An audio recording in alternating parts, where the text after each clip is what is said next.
ஆகாஷ்வாணி.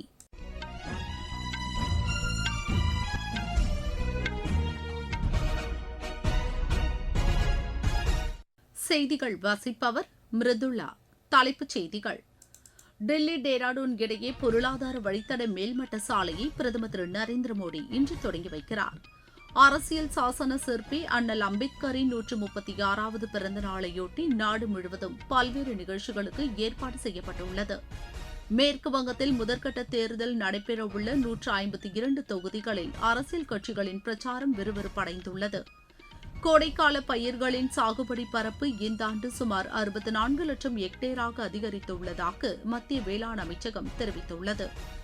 பாரா உலக வில்வித்தை போட்டியில் சிறப்பாக விளையாடிய இந்திய குழுவினருக்கு மத்திய விளையாட்டுத்துறை அமைச்சர் திரு மன்சுக் மாண்டவியா பாராட்டு தெரிவித்துள்ளார். இனி விரிவான செய்திகள். பிரதமர் திரு நரேந்திர மோடி உத்தரப்பிரதேசம் மற்றும் உத்தராகண்ட் மாநிலங்களில் இன்று பல்வேறு நிகழ்ச்சிகளில் பங்கேற்கிறார். இதுகுறித்து சமூக வலைதளத்தில் பதிவிட்டுள்ள அவர், டேராடூனில் இன்று நடைபெறும் தில்லி டேராடூன் இடையேயான பொருளாதார வழித்தடத்தை தாம் திறந்து வைக்க இருப்பதில் மகிழ்ச்சி அடைவதாக குறிப்பிட்டுள்ளார். இந்த வழித்தடம் தில்லி டேராடூன் இடையேயான பயண நேரத்தை கணிசமாக குறைத்து தில்லி, உத்தரப்பிரதேசம், உத்தராகண்ட் மாநில மக்களுக்கு பெரிதும் பயனளிக்கும் என்று அவர் தெரிவித்துள்ளார். வன விலங்குகளை பாதுகாக்கக்கூடிய வகையில் ஆசியாவிலேயே மிக நீளமான 12 கிலோமீட்டர் தொலைவிலான மேம்பால வழித்தடம் இதில் அமைக்கப்பட்டிருப்பது சிறப்பம்சம் என்றும் திரு நரேந்திர மோடி தெரிவித்துள்ளார். அரசியல் சாசன சிற்பி அண்ணல் அம்பேத்கரின் 136வது பிறந்த நாளையொட்டி நாடு முழுவதும் இன்று பல்வேறு நிகழ்ச்சிகளுக்கு ஏற்பாடு செய்யப்பட்டுள்ளது. புதுதில்லியில் நாடாளுமன்ற வளாகத்தில் இன்று காலை நடைபெறும் நிகழ்ச்சியில் அண்ணல் அம்பேத்கருக்கு மரியாதை செலுத்தப்படுகிறது. அம்பேத்கரின் பிறந்த நாளையொட்டி குடியரசுத் தலைவர் திருமதி திரௌபதி முர்மு நாட்டு மக்களுக்கு வாழ்த்து தெரிவித்துள்ளார். அவர் வெளியிட்டுள்ள செய்தியில், மிக சிறந்த பொருளாதார வல்லுநராகவும், சிந்தனையாளராகவும், சட்டமேதையாகவும், சமூக சீர்திருத்தவாதியாகவும் திகழ்ந்தவர் அம்பேத்கர் என்று புகழாரம் சூட்டியுள்ளார்.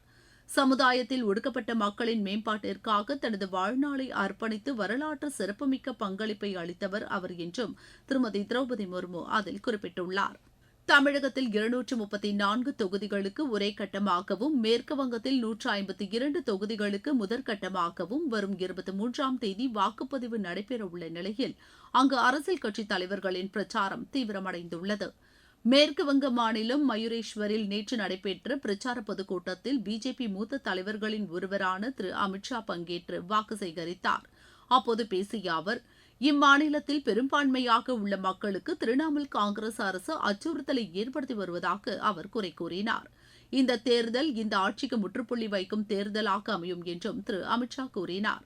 பிர்பூம் மாவட்டம் சூரி, பன்குரா உள்ளிட்ட இடங்களில் தேர்தல் பிரச்சாரம் மேற்கொண்ட திரிணாமுல் காங்கிரஸ் தலைவர் செல்வி மம்தா பானர்ஜி இந்த தேர்தலில் தமது கட்சி மீண்டும் வெற்றி பெற்று ஆட்சி அமைக்கும் என்று கூறினார்.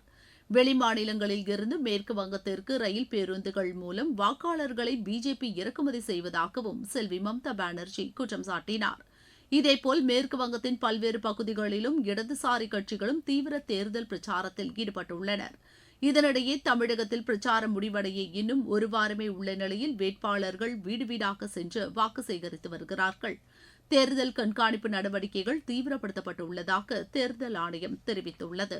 கோடைக்கால பயிர்களின் சாகுபடி பரப்பு இந்த ஆண்டு சுமார் 64 லட்சம் ஹெக்டேராக அதிகரித்துள்ளது. கடந்த ஆண்டு இதே காலத்துடன் ஒப்பிடுகையில் கோடைக்கால பயிர்களின் சாகுபடி பரப்பு 0.77% உயர்ந்துள்ளதாக மத்திய வேளாண் அமைச்சகம் தெரிவித்துள்ளது. சுமார் 30 லட்சம் ஹெக்டேர் பரப்பளவில் நெல் பயிரிடப்பட்டுள்ளதாகவும் 11 லட்சம் ஹெக்டேருக்கும் அதிகமான பரப்பளவில் பயிர் வகைகள் சாகுபடி செய்யப்பட்டுள்ளதாகவும் வேளாண் அமைச்சகத்தின் செய்திக்குறிப்பு தெரிவிக்கிறது.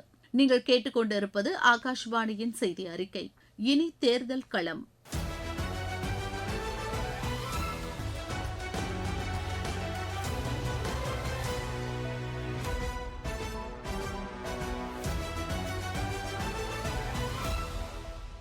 தமிழக சட்டப்பேரவைத் தேர்தலையொட்டி தொகுதி வாரியாக எமது செய்தியாளர் வழங்கும் இந்த தொகுப்பில் இன்று இடம்பெறுகிறது திண்டுக்கல் மாவட்டத்திற்குட்பட்ட தொகுதிகள்.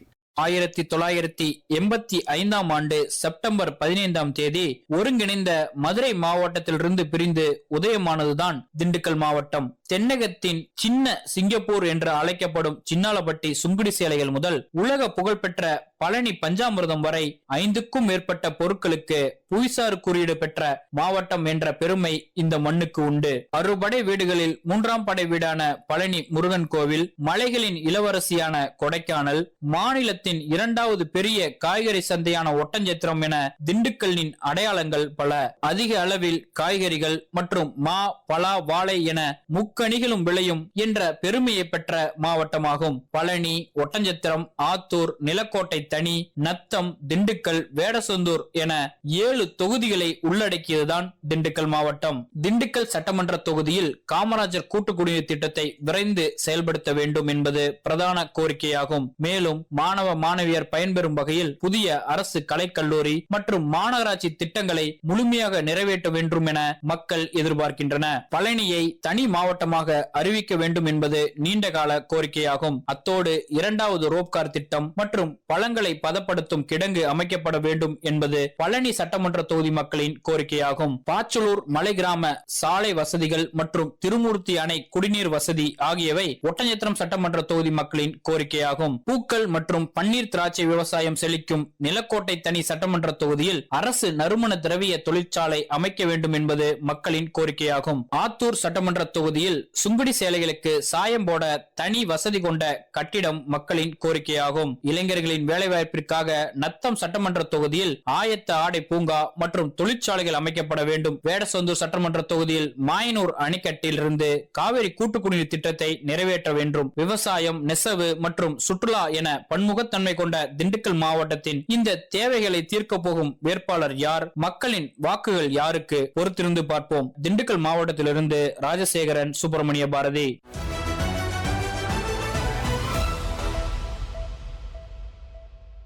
இந்தியா ஈரான் இடையேயான நட்புறவு தொடர்ந்து நீடிக்கும் என்று இந்தியாவுக்கான ஈரான் தூதர் டாக்டர் முகமது ஃபத்தாலி தெரிவித்துள்ளார்.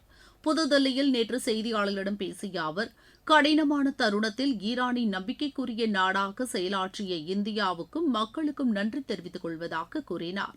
இந்த தருணத்தில் தேவையான அனைத்து ஏற்பாடுகளையும் செய்து கொடுத்ததற்காக மத்திய அரசுக்கு அவர் நன்றி தெரிவித்துக் கொண்டார். இரு நாடுகளும் பொதுவான நலன்களை பகிர்ந்து கொள்வதாகவும் இரு நாடுகளுக்கும் இடையிலான நல்லுறவுகள் எதிர்காலத்திலும் தொடரும் என்றும் டாக்டர் முகமது ஃபத்தாலி தெரிவித்துள்ளார்.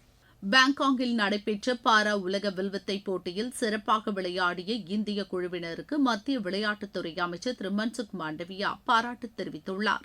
இந்த போட்டியில் 7 தங்கம், 3 வெள்ளி, 3 வெண்கலம் உட்பட 13 பதக்கங்களை வென்று இந்திய அணி பதக்கப்பட்டியலில் முதலிடம் பிடித்தது. இதற்காக இந்திய குழுவினரை நேரில் அழைத்து பாராட்டிய திரு மன்சுக் மாண்டவியா, சர்வதேச போட்டிகளில் வெற்றி பெறுவது ஒட்டுமொத்த நாட்டிற்கு பெருமையை வெளிப்படுத்துவதாக உள்ளது என்று கூறினார். வீரர்களுக்கு தேவையான நிதி உதவி, உலகத்தரம் வாய்ந்த பயிற்சி போன்றவற்றின் மூலம் மாற்றுத்திறனாளி விளையாட்டு வீரர்களுக்கு அரசு ஆதரவளித்து வருவதன் உறுதிப்பாட்டை இந்த வெற்றி வெளிப்படுத்தியிருப்பதாகவும், தொடர்ந்து வீரர்கள் பல்வேறு வெற்றிகளை பெற வேண்டும் என்றும் திரு மன்சுக் மாண்டவியா வலியுறுத்தினார். ஐபிஎல் கிரிக்கெட் போட்டியில் நேற்று நடைபெற்ற ஆட்டத்தில் ஹைதராபாத் அணி 57 ரன் வித்தியாசத்தில் ராஜஸ்தான் அணியை வென்றது. ஹைதராபாத்தில் நடைபெற்ற இப்போட்டியில் முதலில் விளையாடிய ஹைதராபாத் அணி நிர்ணயிக்கப்பட்ட 20 ஓவரில் 6 விக்கெட் இழப்பிற்கு 216 ரன் எடுத்தது. 217 ரன் என்ற கடினமான இலக்குடன் பின்னர் களமிறங்கிய ராஜஸ்தான் அணி 19 ஓவரில் 159 ரன் எடுத்து தோல்வியடைந்தது. இன்று நடைபெறும் ஆட்டத்தில் சென்னை அணி கொல்கத்தா அணியை எதிர்கொள்கிறது. சென்னையில் இப்போட்டி இரவு 7:30 மணிக்கு தொடங்குகிறது. இந்திய தடகள வீராங்கனைகளுக்கு பாலினத்தை உறுதி செய்யக்கூடிய SRY மரபியல் பரிசோதனை இந்த ஆண்டு கட்டாயமாக்கப்பட்டுள்ளதாக தெற்காசிய தடகள சம்மேளன தலைவர் டாக்டர் லலித் கே பானோட் தெரிவித்துள்ளார். மீண்டும் தலைப்புச் செய்திகள். தில்லி டேராடூன் இடையே பொருளாதார வழித்தட மேல்மட்ட சாலையை பிரதமர் திரு நரேந்திர மோடி இன்று தொடங்கி வைக்கிறார். அரசியல் சாசன சிற்பி அண்ணல் அம்பேத்கரின் 136வது பிறந்த நாளையொட்டி நாடு முழுவதும் பல்வேறு நிகழ்ச்சிகளுக்கு ஏற்பாடு செய்யப்பட்டுள்ளது. மேற்கு வங்கத்தில் முதற்கட்ட தேர்தல் நடைபெறவுள்ள 152 தொகுதிகளில் அரசியல் கட்சிகளின் பிரச்சாரம் விறுவிறுப்படைந்துள்ளது. கோடைக்கால பயிர்களின் சாகுபடி பரப்பு இந்த ஆண்டு சுமார் 64 லட்சம் ஹெக்டேராக அதிகரித்துள்ளதாக மத்திய வேளாண் அமைச்சகம் தெரிவித்துள்ளது. பாரா உலக வில்வித்தை போட்டியில் சிறப்பாக விளையாடிய இந்திய குழுவினருக்கு மத்திய விளையாட்டுத்துறை அமைச்சர் திரு மன்சுக் மாண்டவியா பாராட்டு தெரிவித்துள்ளார். இத்துடன் இந்த செய்தி அறிக்கை நிறைவடைகிறது.